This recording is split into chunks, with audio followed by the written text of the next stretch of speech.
The Atlantic Ocean is a graveyard of secrets. It has swallowed empires, explorers, and armadas, holding their stories in its cold, dark depths. But some of its secrets do not sink. They float. On December 4th, 1872, halfway between the Azores and the coast of Portugal, the crew of the Canadian brigantine De Gratia spotted one such secret. A ship, adrift. She was moving erratically, her sails set but damaged, yawing wildly in the wind as if drunk. There was no one at the helm, no one visible on deck. The ship was the Mary Celeste. Captain Morehouse of the De Gratia knew her, and he knew her captain. They were friends. A chill ran down his spine. He hailed her. First Mate DeVoe and his men swung aboard. They landed on a silent deck. The ship was sound, seaworthy, but she was deserted, utterly, terrifyingly, empty. In the crew's quarters, clothes were neatly folded in sea chests. Valuables, money, and tobacco pipes were left untouched. In the galley, a warm meal was found on the stove, as if abandoned moments ago. In the captain's quarters, they found the ship's logbook. The last entry was 10 days prior. It recorded no distress, no unusual events. The ship's cargo, 1,701 barrels of industrial alcohol, was, by all appearances, intact. 10 souls had been aboard. Captain Benjamin Briggs, his wife, Sarah, their 2-year-old daughter, Sophia, and a crew of 7 experienced sailors, all gone, vanished into thin air. This is not a story of a shipwreck. This is the story of a ship that lost its people. It is the greatest unsolved mystery of the sea. How does a perfectly sound vessel, stocked with food and water for 6 months, become a ghost ship? And where did 10 people go?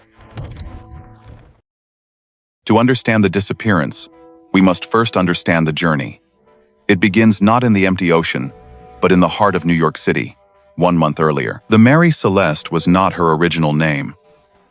She was born the Amazon in 1861, and her life was troubled from the start. Her first captain died suddenly on her maiden voyage. She collided with another vessel in the English Channel.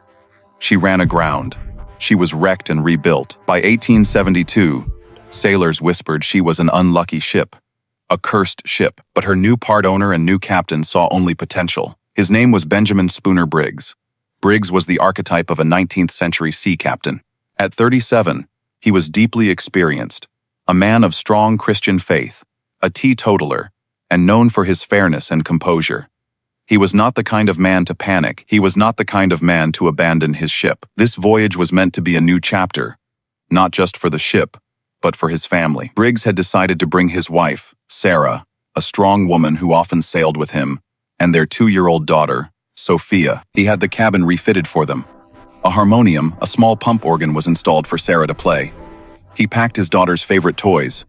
This was not just a cargo run. For the Briggs family, this was a home. They were a family looking forward to a peaceful journey and a warm winter in the Mediterranean. They had left their 7-year-old son, Arthur, back home in Massachusetts with his grandmother to attend school. They promised to return in the spring. The crew was small, only 7 men, but they were good. Albert Richardson, the first mate, was a friend of Briggs and considered co-owner material. The cook, Edward Head, and the steward, Andrew Gilling, were Americans. The 4 deckhands were German sailors, all with solid reputations. The cargo: 1,701 barrels of denatured alcohol, loaded at Staten Island, destined for Genoa, Italy. A volatile substance, yes, but a common one. On November 7th, 1872, under a clear autumn sky, the Mary Celeste left Pier 50 Inches, New York. She sailed past the Statue of Liberty's future home, out of the harbor, and into the Atlantic. She was never seen with her crew again. When First Mate Oliver DeVoe took stock of the Mary Celeste, the scene grew stranger with every discovery. This was not a panic. This was a puzzle. First, the water. There was 3.5 feet of water in the hold. This was not unusual for a wooden ship of her size. It was not a fatal amount, but one of the ship's 2 pumps was found disassembled on the deck. Why? Was the crew attempting a repair? Second, the cargo. The 1,701 barrels of alcohol were intact. Later, back on land, it would be discovered that 9 of the barrels were empty. These 9 were made of red oak, a more porous wood than the white oak of the other 1,692 barrels. They had likely leaked, not burst. Third, the captain's quarters. The cabin was wet. The bed soaked. The skylight was open. But Captain Briggs's sword was in its scabbard. His money and valuables were secure, but key items were missing. The ship's chronometer, its master timepiece, the sextant, for navigation, and the ship's register, its official papers. These are not items one grabs in a blind panic. These are the tools a captain takes specifically to navigate a small boat. Fourth, the deck. Everything was wet, indicating heavy weather. The main hatch cover was found on the deck, but secure. The most crucial piece of evidence, however, was what wasn't there. The Mary Celeste had one lifeboat, a small yawl. It was gone. The davits from which it would be launched were undamaged, and the final log entry, November 25th, 9 a.m. It noted the ship's position, just west of the Azores. The entry was routine.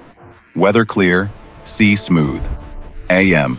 From November 25th to December 4th, 10 days. The ship had sailed over 400 nautical miles. A ghost on the waves, with no one to record her passage. Let us summarize the scene. The crew did not flee from a fire, the ship was not burned. They did not flee from pirates, the valuable cargo was untouched. They did not flee from a mutiny.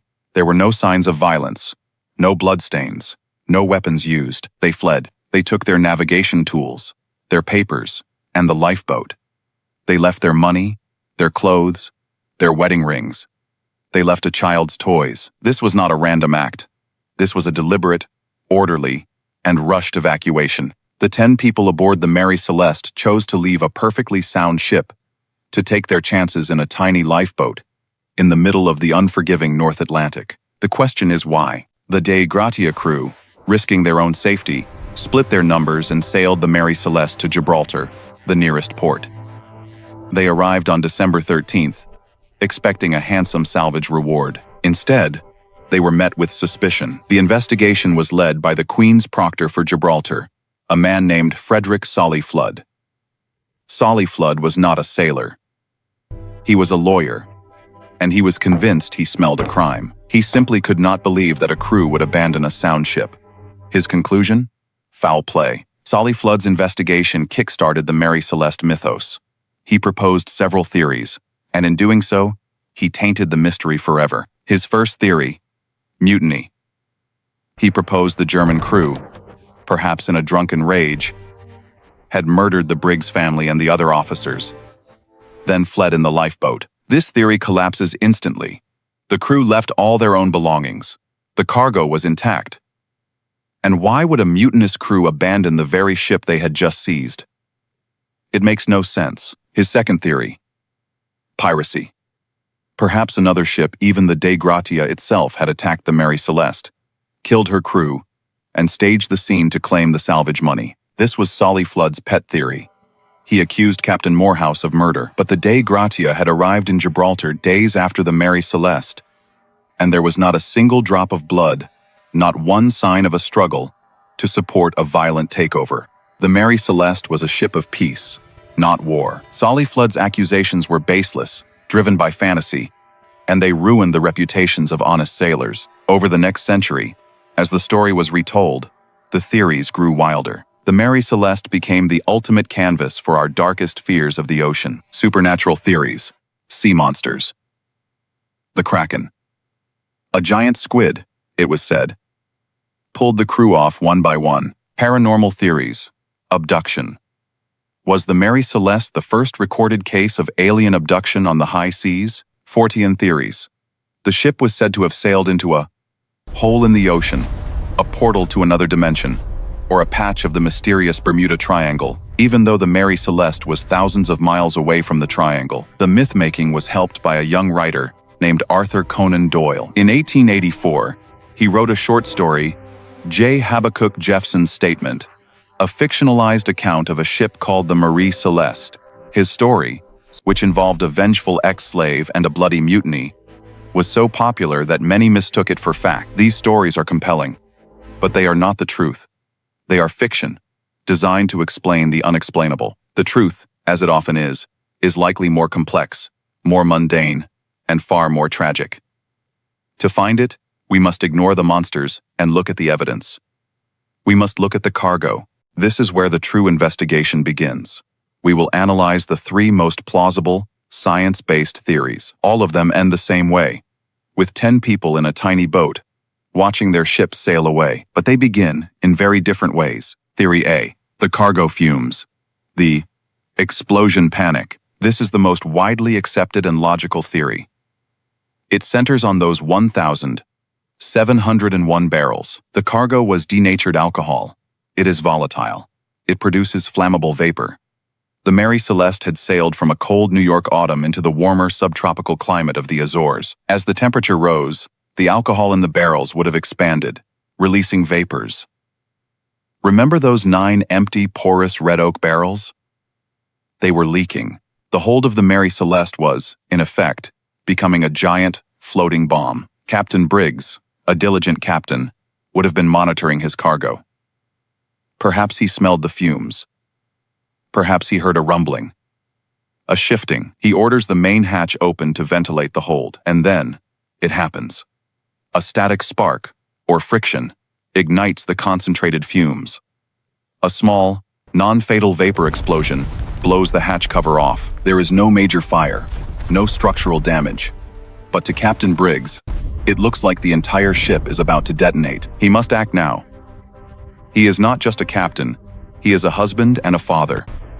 His wife and 2-year-old child are on board. He orders the evacuation. This is not an abandonment.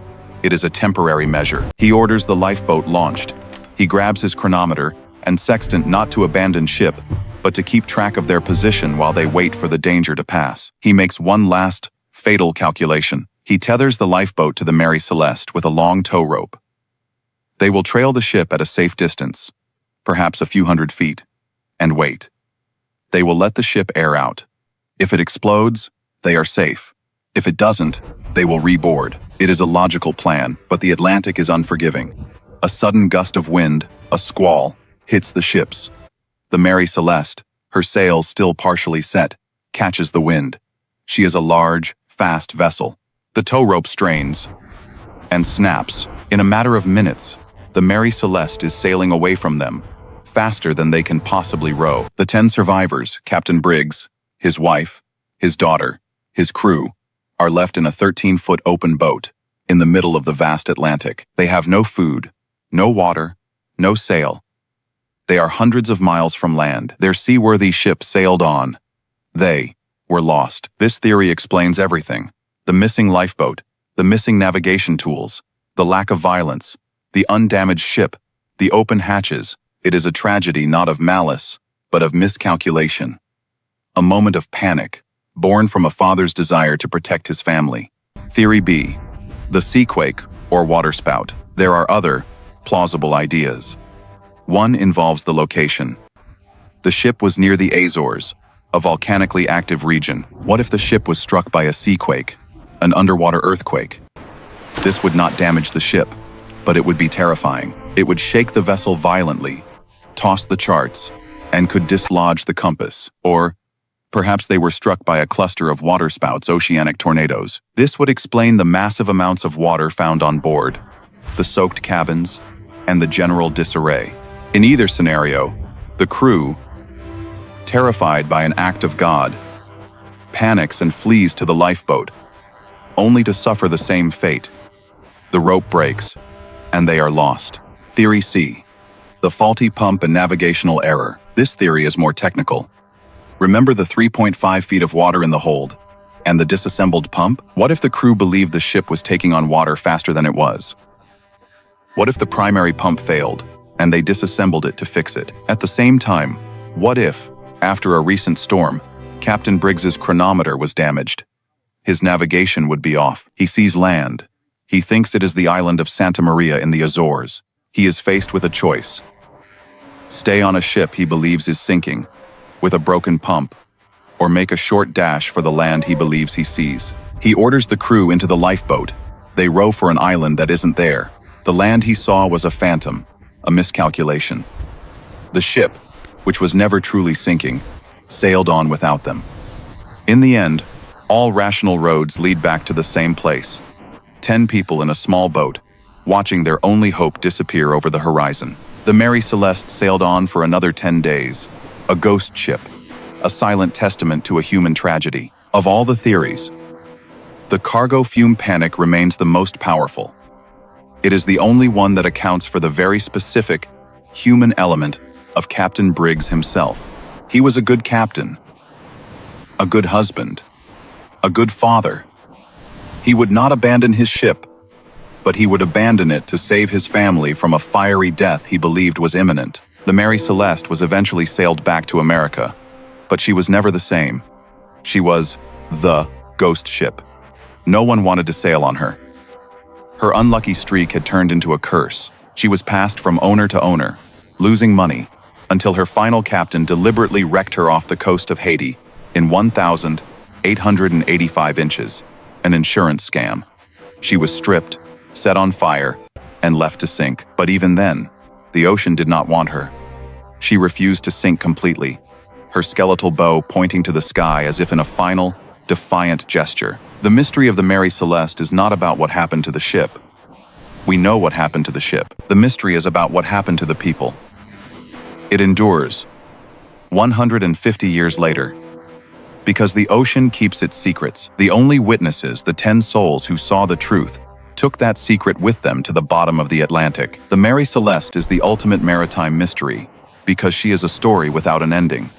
She is a ship that came back, but left her human element, her soul behind. She floats through history, a haunting reminder that in the 19th century, the line between civilization and annihilation was as thin as a wooden hull, and that the ocean, beautiful and terrible, always has the final say.